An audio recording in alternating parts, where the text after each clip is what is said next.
دفعہ ایک کالو کوا ٹونی کے گھر آتا ہے۔ ٹونی کو کہتا ہے کہ کالو کوا یہ گھر تم خالی کر دو، اس گھر میں آج کے بعد میں رہا کروں گا۔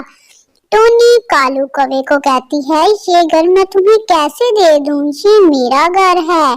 اتنے میں کالو کوا اپنی جادوئی شکتی نکال لیتا ہے اور اس کو کہتا ہے کہ یہ گھر تمہیں مجھے دینا ہوگا۔ ٹونی کہتی ہے مجھے کچھ نہ کرو کالو کوا، یہ گھر تم لے لو۔ کالو کوا وہ گھر لے لیتا ہے اور ٹونی کو بھگا دیتا ہے۔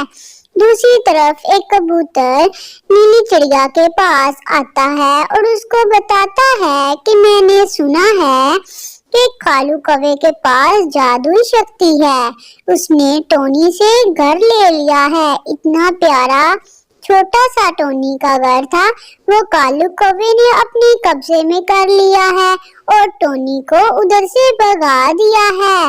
نیلی چڑیا کہتی ہے کبوتر سے ہمیں پھر اس کی مدد کرنی ہوگی۔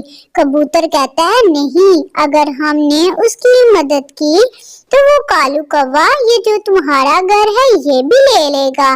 تم اس کی مدد نہ کرو ورنہ وہ تمہارا گھر بھی چھین لے گا۔ نیلی چڑیا کہتی ہے تمہاری بات بھی ٹھیک ہے، لیکن کالو کوا اب ہے کدھر؟ وہ بتاتا ہے کہ وہ ٹونی کے گھر میں رہ رہا ہے۔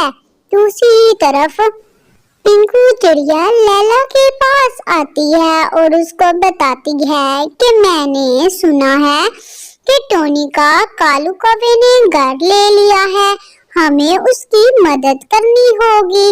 کوئی بھی اس کی مدد کرنے کو تیار نہیں ہے، لیکن میں ٹونی کی مدد کرنا چاہتی ہوں، ہمیں کسی کی مدد کرنی ہوگی۔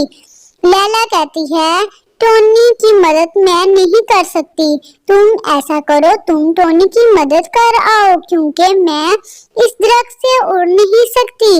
اگر میں اس درخت سے اڑ کر چلے گئی تو یہ درخت پر وہ کالو کوا اپنا گھر بنا لے گا اور میں یہ درخت چھوڑ کر جانا نہیں چاہتی۔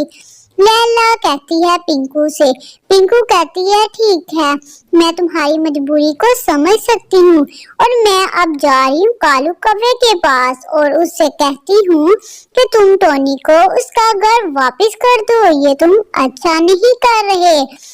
پنکو چڑیا کالو کوے کے گھر کے باہر آتی ہے اور کالو کوے کو بلاتی ہے کہ تم نے یہ کیا کیا، ٹونی کا گھر تم نے اس سے کیوں چھین لیا؟ ٹونی نے ابھی کچھ دن پہلے ہی پیارا سا گھر بنایا اور کالو کوے تم نے ٹونی سے یہ گھر چھین کر اچھا نہیں کیا، تمہیں اس کا گھر واپس کر دینا چاہیے، پنکو چڑیا کالو کوے سے کہتی ہے۔ کالو کوا کہتا ہے کہ پنکو تم یہاں سے چلی جاؤ، یہ میرا اور ٹونی کا مسئلہ ہے، ٹونی نے مجھے گھر دے دیا، تم یہاں پر اس کی حمایت کرنے کے لیے اب آئی ہو، میں ٹونی کو یہ گھر نہیں دوں گا اور تمہیں یہاں سے جانا ہوگا، ورنہ میں تمہارا گھر بھی اپنے قبضے میں کر لوں گا اور پھر تمہارے پاس بھی کچھ نہیں رہے گا، تم ٹونی کو جا کر تلاش کرو، یہاں سے چلی جاؤ۔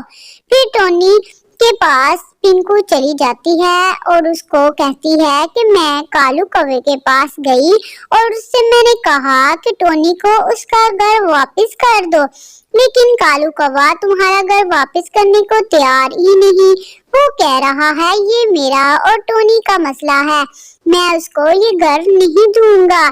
ٹونی پنکو سے کہتی ہے کوئی بات نہیں، میں آج سے اس درخت کے نیچے یہ گھر بنایا ہے ادھر ہی رہ لوں گی۔ پنکو کہتی ہے نہیں ٹونی، یہ گھر بہت چھوٹا ہے اور اتنا مضبوط بھی نہیں بنا، بارش آئی تو تمہارا گھر یہ سارا پانی میں بہہ جائے گا، تم ایسے کرو میرے ساتھ میرے گھر چلو۔ ٹونی کہتی ہے پنکو تم ٹھیک کہہ رہی ہو، مجھے تمہارے ساتھ چلنا چاہیے۔ نیلی چڑیا پھر گھر میں کھانا بنا رہی ہوتی ہے اور اتنے میں پنکو ٹونی کو لے کر آ جاتی ہے۔ ٹونی کو کہتی ہے کہ ٹونی آج کے بعد تم اسی گھر میں رہو گی، اور پنکو نیلی چڑیا سے کہتی ہے آج کے بعد ٹونی ہمارے ساتھ ہمارے گھر رہے گی اور ہم تینوں مل کر رہا کریں گے، اور تم ایسا کرو